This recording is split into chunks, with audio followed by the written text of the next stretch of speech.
हाँ, अब गॉस ला के हम सेकंड एप्लीकेशन पर चलेंगे। सेकंड एप्लीकेशन क्या है देख लो। Electric field intensity due to a uniformly charged spherical shell. ठीक है, तो सबसे पहले एक स्फेरिकल शेल होगी। शेल क्या होता है? खोखला गोला होता है। ठीक है, गोला जो होता है खोखला होता है। ठीक है, उसके ऊपर जो चार्ज हैं वो यूनिफॉर्मली जो है डिस्ट्रीब्यूट हैं, मतलब एक समान तरीके से एक समान आवेशित हैं सारे चार्ज। जैसे ये हमारे पास एक गोला है। ठीक है, ठीक इस तरीके से एक खोखला गोला है और इसके सरफेस के ऊपर चार्ज फैले हुए हैं। ठीक है, तो इस सरफेस से मतलब पी पॉइंट, कहीं कोई एक पी पॉइंट लेंगे आर डिस्टेंस पर, वहाँ पर इलेक्ट्रिक फील्ड की इंटेंसिटी क्या होगी, फिर इसके सरफेस पर यानी कि इसकी सतह पर क्या होगी, फिर इसके अंदर इलेक्ट्रिक फील्ड की इंटेंसिटी क्या होगी, वो हम यहाँ पर फाइंड करेंगे। ठीक है, तो सबसे पहले हम इसकी थ्योरी पढ़ लेते हैं, उसके बाद इसको प्रूफ करते हैं। ठीक है, तो इलेक्ट्रिक फील्ड की इंटेंसिटी जो आउटसाइड होगी, मतलब खोखले जो गोला होगा उसके बाहर क्या होगी, उसके सरफेस पर क्या होगी यानी कि उसकी सतह पर क्या होगी, उसके अंदर क्या होगी, इस तरीके से हम निकालेंगे। तो सबसे पहले हम जो गोला होगा उसके बाहर इलेक्ट्रिक फील्ड की इंटेंसिटी फाइंड करेंगे। तो देख लो थ्योरी क्या है, electric field outside the shell. ठीक है, तो सबसे पहले लिखा हुआ है, कंसीडर किया गया है, consider a thin spherical shell of radius capital R and centre O with charge plus Q distributed over the surface of the shell uniformly. ठीक है, एक स्फेरिकल शेल लिया गया है जिसकी रेडियस आर है और उसका सेंटर ओ है, और उस पर उसके ऊपर जो चार्ज है वो यूनिफॉर्मली डिस्ट्रीब्यूटेड है उसके सरफेस के ऊपर। To calculate electric field intensity at any point P. ठीक है, उस पर क्या निकालना है तुमको, इलेक्ट्रिक फील्ड की इंटेंसिटी निकालनी है पॉइंट पी पर, किसी पॉइंट पी पर। Imagine a sphere Gaussian surface with centre O and radius small R. तो इस सेल के आसपास इसके बिल्कुल सेल के आसपास क्या माना गया है, एक गॉसियन सरफेस माना गया है, गॉसियन स्फेयर माना गया है, और उसकी जो दूरी है, उसकी जो डिस्टेंस है वो सेंटर ओ से आर डिस्टेंस पर है। ठीक है, तो इसकी हिंदी भी पढ़ लेते हैं, उसके बाद इसका डायग्राम बनाएंगे, समझा देंगे। तो हिंदी में देख लो इसको क्या कहा गया है, इसमें लिखा हुआ है, एक समान आवेशित लिखना खोखले गोले के कारण विद्युत क्षेत्र की तीव्रता। ठीक है, तो ये भी हेडिंग है तुम्हारी।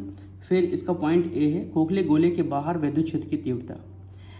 ठीक है, इस पर माना गया है, माना एक पतला खोखला गोला है जिसकी त्रिज्या आर है तथा केंद्र ओ है, और इसकी सतह पर एक समान आवेश क्यू फैला हुआ है, जिसकी किसी बिंदु पी पर विद्युत क्षेत्र की तीव्रता क्या होगी यदि बिंदु पी गॉसियन सतह पर हो।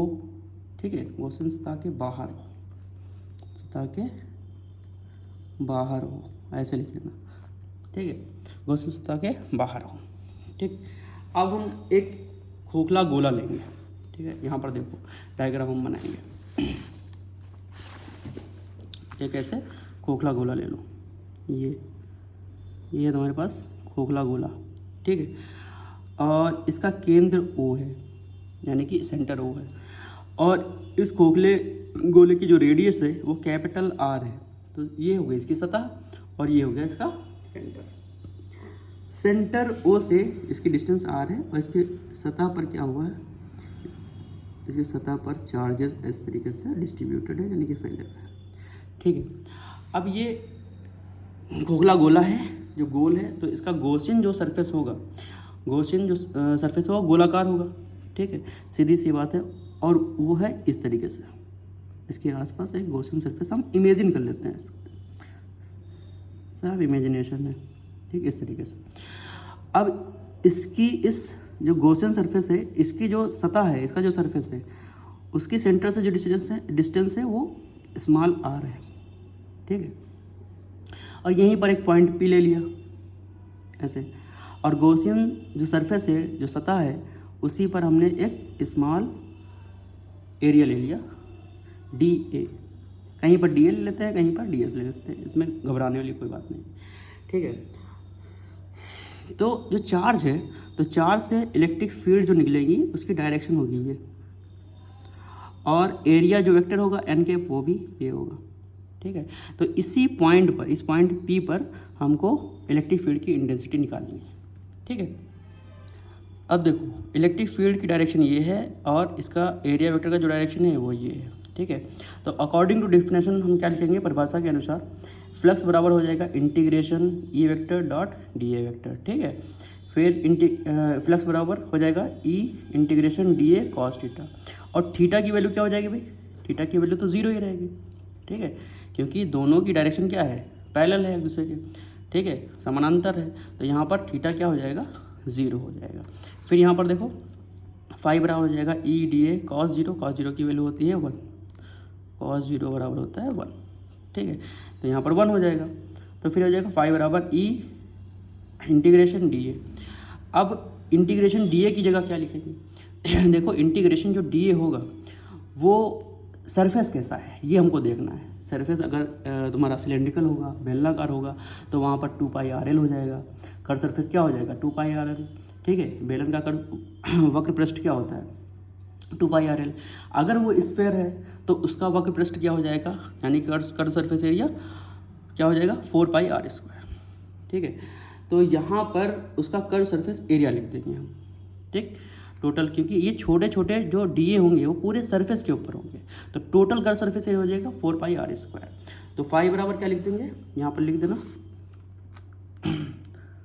Total curved surface area of sphere, ठीक है, वो हो जाएगा 4 पाई आर स्क्वायर। हिंदी में क्या बोल दोगे, कुल वक्र पृष्ठ, ठीक, गोले का कुल वक्र पृष्ठ क्या हो जाएगा 4 पाई आर स्क्वायर। तो यहाँ पर लिख दो ये हो जाएगा flux equal to E into 4 pi R square, ठीक है। तो ई इजकल टू कितना हो जाएगा भाई, ई इजकल टू हो जाएगा तुम्हारा, ई इजकल टू हो जाएगा तुम्हारा 5, ठीक, इसको इसके नीचे भेज दो 4 पाई आर स्क्वायर, इतना आ गया होगा समझ में, ठीक, क्लियर है इतना। अब होता क्या, इसको इक्वेशन फर्स्ट मान लो, ठीक। According to Gauss theorem, Gauss theorem क्या कहता है कि टोटल जो फ्लक्स होता है वो होता है Q अपॉन एप्सिलॉन नॉट, ठीक है। तो जो वैल्यू है यहाँ पर फ्लक्स फाई की वो इसमें हम पुट कर देंगे, तो कितना आ जाएगा भाई, देखो तो लिखोगे value of equation second put in equation 1, ठीक है। तो हिंदी में इसको लिखे देगा समीकरण 2 का मान 1 में रखने पर, ठीक है। तो क्या हो जाएगा, E इजकल टू फाई की वैल्यू क्या रखोगे Q upon epsilon naught upon 4 pi R square, इसको अरेंज कर लो Q upon 4 pi epsilon naught R square, ऐसे लिख दोगे, ठीक, ये समझ में आ गया होगा, ठीक है। तो E इजकल टू कितना आ जाएगा Q upon 4 pi epsilon naught R square. ये कहाँ पर मिला हमको, ये जो इंटेंसिटी मिली है वो मिली हमको इस गोले के बाहर गॉसियन सरफेस पर r डिस्टेंस पर, सेंटर से इसके r डिस्टेंस पर। अब इसकी सतह पर हमको निकालना है, तो इस पॉइंट को देख लो, लिखा हुआ है बी पॉइंट पर, at charge located at a point P on the surface of the shell, ठीक है। हिंदी में पढ़ लोगे, यदि आवेश खोखले गोले की सतह पर रखा हो तब विद्युत क्षेत्र की तीव्रता क्या होगी, वहाँ पर निकालना है तुमको, ठीक है।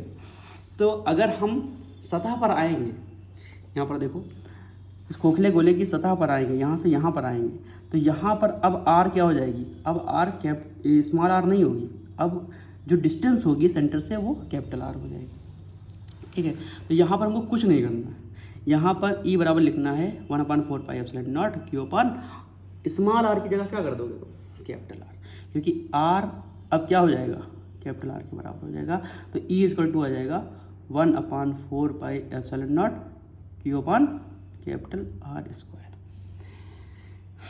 तो इतना समझ में आ गया होगा, ठीक है, क्लियर है इतना। अब आगे देखो, यहाँ पर दूसरी बात हम यहाँ पर ये समझेंगे, देखो कि सरफेस चार्ज डेंसिटी क्या होती है, ठीक है। Surface charge density, surface charge density को बोलते हैं हिंदी में, अरे हिंदी में बोलते हैं इसको, हाँ, तो सरफेस चार्ज डेंसिटी को बोलते हैं सरफेस चार्ज डेंसिटी, ठीक है, हिंदी में बोलते हैं इसको पृष्ठ आवेश घनत्व, ठीक है। तो पृष्ठ आवेश घनत्व बराबर होता है क्या है, ठीक है, यहाँ पर लिख लो, हम जानते हैं, या वी नो दैट,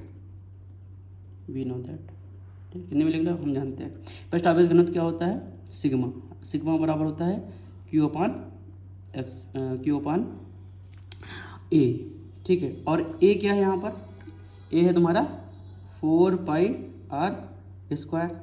अब R की जगह क्या हो जाएगा, कैपिटल R, Q अपान 4πR², ठीक है, ये बात समझ में आई, ठीक। अब सिग्मा तो ये आ गया तुम्हारे पास, क्योंकि पीछे इंटेंसिटी कितनी आई थी, E बराबर आया था क्या आया तुम्हारे पास, हाँ, 1/4πε0 Q अपान R²।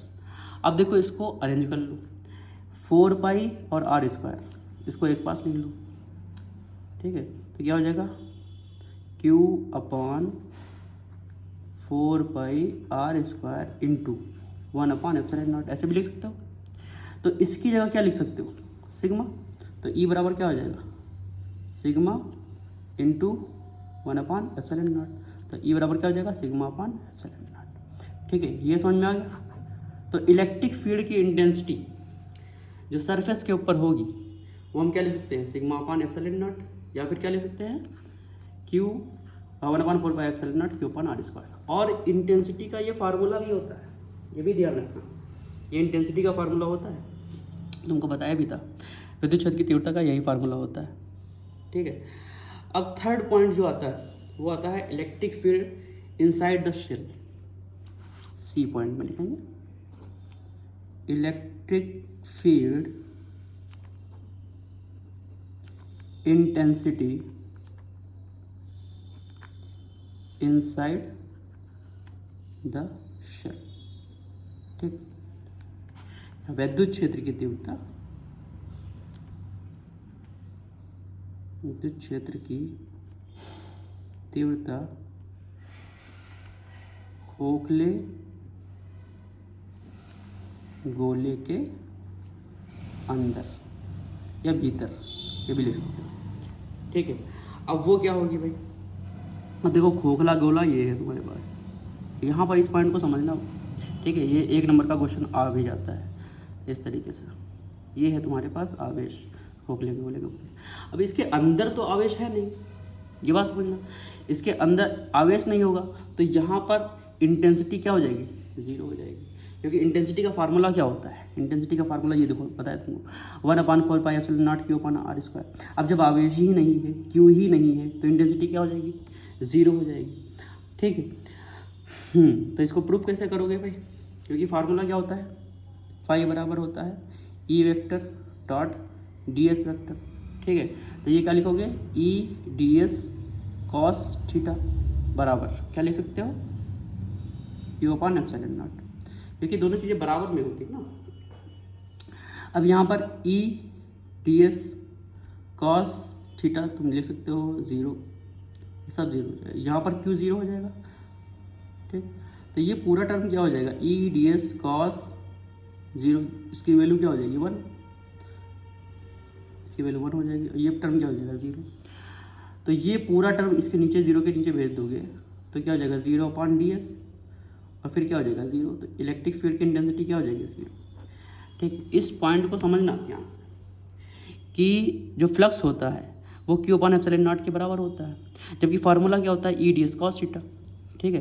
तो थीटा हम 0 लिख सकते हैं 0, क्योंकि इलेक्ट्रिक फील्ड की जो इंटेंसिटी होती है और चार्ज जो होगा उसका डायरेक्शन सेम हो सकता है, मान लिया हो सकता है सेम, लेकिन यहाँ पर जब चार्ज ही नहीं है तो ये टर्म क्या हो जाएगा, पूरा 0 हो जाएगा, ठीक है। तो इसको प्रूफ करना एक तरीके से प्रूफ कर सकते हो, लेकिन एक लाइन में तुम लिख सकते हो जब चार्ज 0 है तो इलेक्ट्रिक फील्ड की इंटेंसिटी भी 0 हो जाएगी, ठीक है।